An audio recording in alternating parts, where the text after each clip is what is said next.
Hello दोस्तों, कैसे हो। दोस्तों, आज हम इस वीडियो में जो एनपीएस है यानी नेशनल पेंशन सिस्टम और यूनिफाइड पेंशन सिस्टम स्कीम ये दोनों में कंपेयर करके आपको बताएंगे कि इन दोनों में से कौन अच्छा है। ठीक है, क्योंकि 1 अप्रैल 2025 से यूपीएस और एनपीएस में से कौन आपको रखना है, मतलब वो लागू हो जाएगा। यूनिफाइड पेंशन स्कीम 1 अप्रैल 2025 से लागू हो जाएगा। तो उससे पहले आपको ऑप्शन फॉर्म दिया जाएगा कि आप इनमें से कौन रखना चाहते हैं।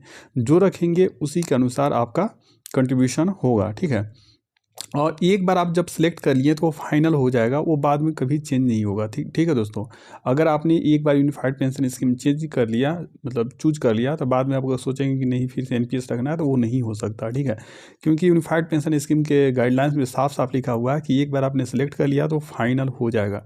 तो सेलेक्ट करने से पहले आपको बहुत डिसीजन लेना होगा कि कौन अच्छा है। ठीक है ना, तो इसलिए मैंने दोनों को स्टडी किया। जो नेशनल पेंशन सिस्टम है उसका जो सर्कुलर है 2021 में जो गाइडलाइंस आया था उसे भी अच्छे से स्टडी किया, और जो यूनिफाइड पेंशन सिस्टम जो भी स्कीम है उसका भी जो गाइडलाइंस आया था, गजट आया था, उसे भी पूरा डिटेल में पढ़ा। तो उसके पढ़ने के बाद मुझे जो समझ में आया उसके आधार पर मैंने एक कंपेरिजन वीडियो बना रहा हूँ।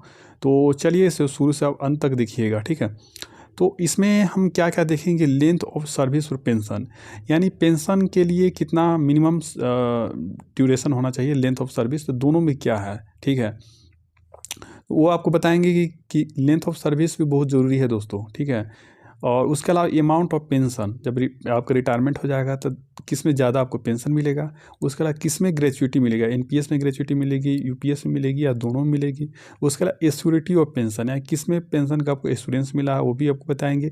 इनकैशमेंट ऑफ अर्नड लीव, तो अर्नड लीव का जो 300 होता है तो किस में एनपीएस में होगा, यूपीएस में होगा, या दोनों में होगा, वो भी बताएंगे। लमसम अमाउंट किस में ज़्यादा मिलेगा। ठीक है, पूरा डिटेल कंपेरिजन करके आपको बताएंगे इस वीडियो में, और लास्ट में अपना कंक्लूजन भी बताएंगे। क्योंकि मैं भी गवर्नमेंट सर्विस में हूँ तो मुझे भी चूज करना है, तो मैंने भी अच्छे से स्टडी करके ही वीडियो बना रहा हूँ, और मैं भी जो आपको बता रहा हूँ वही सेलेक्ट करूँगा। ठीक है, तो चलिए वीडियो स्टार्ट करते हैं। तो इसमें आप देखते हैं कि जो एनपीएस है, अभी आपका जो एनपीएस होगा उसमें गवर्नमेंट का 10% कंट्रीब्यूशन होता है, आपका खुद का भी 10% कंट्रीब्यूशन होता है। ठीक है, लेकिन जो यूनिफाइड पेंशन स्कीम है जिसका गजट नोटिफिकेशन जारी हुआ, तो उसमें बताया गया है कि जो कर्मचारी है, एम्प्लॉय, उसका 10% कंट्रीब्यूशन होगा इंडिविजुअल कॉर्पस में, और जो गवर्नमेंट है वो भी इंडिविजुअल कॉर्पस में 10% कंट्रीब्यूट करेगी, और 8.5% पूल कॉर्पस में। तो ये दोनों मिला के गवर्नमेंट का 18.5% कंट्रीब्यूशन हो जा रहा है। ठीक है, तो इस हिसाब से कंट्रीब्यूशन के हिसाब से देखा जाए तो जो आपका यूनिफाइड पेंशन स्कीम है ये बेटर है। ठीक है, लेकिन आगे चीज़ें क्या देखते हैं पूरा डिटेल में, तब आपको समझ में आएगा। जैसे मिनिमम लेंथ ऑफ सर्विस, जैसे कि एनपीएस में आप देखते हैं, नेशनल पेंशन सिस्टम में कोई मिनिमम लेंथ ज़रूरी नहीं है पेंशन के लिए।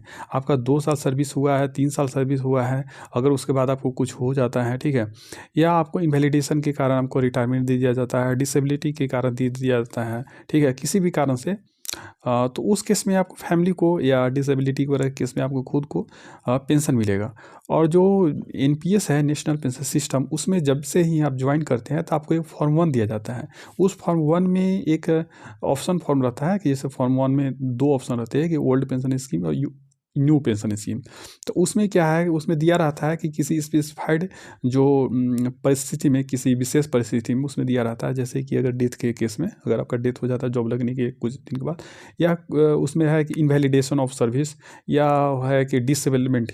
अगर 60 साल जैसे रिटायरमेंट होता है 60 साल के बाद, मतलब 60 आपका एज हो गया उसके बाद रिटायरमेंट होता है। अगर उससे पहले अगर आपका डेथ हो जाता है, या इनवैलिडेशन ऑफ सर्टिफिकेट के कारण आपको जॉब से निकाल दिया जाता है, या डिसेबलमेंट के कारण आपको रिटायरमेंट दे दिया जाता है, तो उस केस में आपको ओल्ड पेंशन स्कीम का बेनिफिट मिल जाएगा। यानी बेसिक का 50% प्लस डीए आपको फैमिली को मिल जाएगा। ठीक है, लेकिन जो न्यू पेंशन स्कीम है, actually UPS unified pension scheme, तो उसमें बताया गया है कि 10 साल कम से कम सर्विस होगा, उसके बाद ही आपको पेंशन मिलेगा। 10 साल से पहले पेंशन नहीं मिलेगा, कम से कम 10 साल होना चाहिए।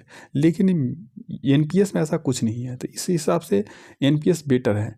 हाँ, और अगर आपने फॉर्म 1 जो मिलता है वो अगर अभी तक आपने नहीं भरा है तो ज़रूर भर दें। और उसके बारे में मैंने वीडियो बनाया है कि कैसे फॉर्म 1 भरना है और उसका कैसे सर्विस बुक वगैरह में पेस्ट करनी होगी, रिकॉर्ड कीपिंग एजेंसी को भेजनी होगी और पी एंड अकाउंट ऑफिसर के भेजनी होगी। तो फॉर्म 1 अगर आपने नहीं भरा है तो आप ज़रूर भर दीजिए फॉर्म 1, नहीं तो आपको वो बेनिफिट जो मैं बताया कि नहीं मिल पाया, ठीक है। तो डेथ के केस में जो मिलता है आपको फैमिली को मिल जाएगा, क्योंकि आपका डेथ इज उसके बाकी इनवैलिडेशन के केस में आप खुद को मिलेगा क्योंकि आप तो जिंदा रहेगा। और जो डिसेबिलिटी के केस में भी आपको मिलेगा, ठीक है। अगर आपको डिसेबिलिटी या इनवैलिडेशन के कारण 60 साल पूरा होने से पहले निकाल दिया जाता है जॉब से। उसके अलावा अमाउंट ऑफ पेंशन की बात किया जाए तो जो आपका एनपीएस है, नेशनल पेंशन सिस्टम, उसमें आपको पेंशन ज़्यादा मिलेगा, ठीक है। इसमें एक्चुअली क्या होता है कि कॉर्पस जो जमा होता है, तो जब तक आपका रिटायरमेंट होगा, ठीक है, उस समय तक अगर ग्रुप डी के पोस्ट में भी हैं तब भी आपका कॉर्पस कम से कम 3 करोड़ के आसपास हो जाएगा, ठीक है ना। तो उसमें 60% आपको एक्यूमुलेटेड जो है अमाउंट, उसमें से 60% आपको लमसम दे दिया जाता है और जो 40% है वो उससे आपको पेंशन मिलता है। तो जो 40% का इंटरेस्ट अगर देखा जाए तो उस हिसाब से लगभग आपको 70,000 के आसपास मिलेगा, ठीक है, ग्रुप डी के पोस्ट में। और बाकी जो लगभग 2.25 करोड़ के आसपास आपको पैसा एकमुश्त दे दिया जाता है, ठीक है। और जो बाकी जो पेंशन वाला अमाउंट है वो तो मिलते रहेगा। और लास्ट में जो आपने जिस अमाउंट से पेंशन खरीदा है वो भी आपकी फैमिली को दे दिया जाता है। तो इस हिसाब से देखा जाए तो एनपीएस बेटर है, ठीक है दोस्तों। और जब 8 पे कमीशन आएगा, 9th पे कमीशन आएगा, 10th पे कमीशन आएगा, उस समय तक आपका जो अभी कंट्रीब्यूशन है एनपीएस में वो ज़्यादा बढ़ते जाएगा, बढ़ते जाएगा। तो कॉर्पस जो अभी मैं 3 करोड़ बता रहा हूँ वो तो 7th पे कमीशन के अनुसार बता रहा हूँ। जब 8 पे, 9 पे, 10th पे कमीशन के अनुसार वो तो 8-9 करोड़ के आसपास हो जाएगा। उस हिसाब से बहुत ज़्यादा पेंशन भी मिलेगा, बहुत ज़्यादा आपको लमसम अमाउंट भी मिलेगा। लेकिन जो यूपीएस में है उस पीएस में तो फिक्स कर दिया है कि आपको 50% ही बेसिक एंड डीए के मिलेगा, वो भी 25 ईयर सर्विस हो जाएगा तब, नहीं तो नहीं, ठीक है। एनपीएस में एक प्रॉब्लम ये थी कि अगर आपका जॉब लगने के 2-3 साल के बाद अगर डेथ हो जाता था, आपको फैमिली को कुछ नहीं मिलता था। लेकिन उसमें भी ये गवर्नमेंट ने कर दिया कि फॉर्म 1 आप भर दीजिए तो आपके फैमिली को मिलने लगेगा ओल्ड पेंशन का फ़ायदा, ठीक है। तो उसका भी दिक्कत नहीं है, ठीक है। उसके अलावा लमसम अमाउंट तो बता दिया कि आपका एनपीएस में ही ज़्यादा मिलेगा। एंड जो यूपीएस है, यूनिफाइड पेंशन स्कीम, उसमें तो 3-4 लाख ही ग्रुप डी को मिल पाएगा। और हाईएस्ट पोस्ट पर है, मतलब उससे ज़्यादा ऊँचे पोस्ट पर है तभी 7-8 लाख लगभग मिलेगा, ठीक है, लमसम अमाउंट। और सिक्योरिटी ऑफ पेंशन तो थी एनपीएस में फिक्स्ड नहीं है, हालांकि ज़्यादा ही मिलेगा यूपीएस से। और जो यूपीएस में फिक्स्ड है, ठीक है, कि 50% और बेसिक प्लस डीएनएस रिलीफ मिलेगा। और ग्रेचुइटी की बात किया जाए तो जो आपका यहाँ पर गलती से लिखा गया, ग्रेचुइटी की बात किया जाए तो जो आपका एनपीएस है, एनपीएस उसमें भी ग्रेचुइटी के बारे में बता दिया गया है कि हाँ मिलेगा। शुरू नहीं बताया था जब नोटिस आया था, शुरू में जब लागू हुआ था, लेकिन बाद में नोटिफिकेशन जारी करके बता दिया गया कि हाँ मिलेगा। लेकिन जो अभी जो आपका है UPS, unified pension system scheme, उसमें अभी क्लियरिफाई किया ही नहीं है कि मिलेगा कि नहीं। हाँ, लेकिन ये बात ज़रूर है कि उसमें मिलेगा, क्योंकि जो भी गजेट जारी किया वो पेंशन के रिगार्डिंग है, ग्रेचुइटी के बारे में नहीं है। तो ग्रेचुइटी ज़रूर मिलेगा, ठीक है, तो इसमें कोई डाउट नहीं है कि नहीं मिलेगा। तो ग्रेचुइटी दोनों में ही मिलेगा। लिव इनकेसमेंट की बात किया जाए तो 30-100 जो ईएल है, ईएल का इनकेसमेंट होता है तो दोनों में ही होगा, ठीक है।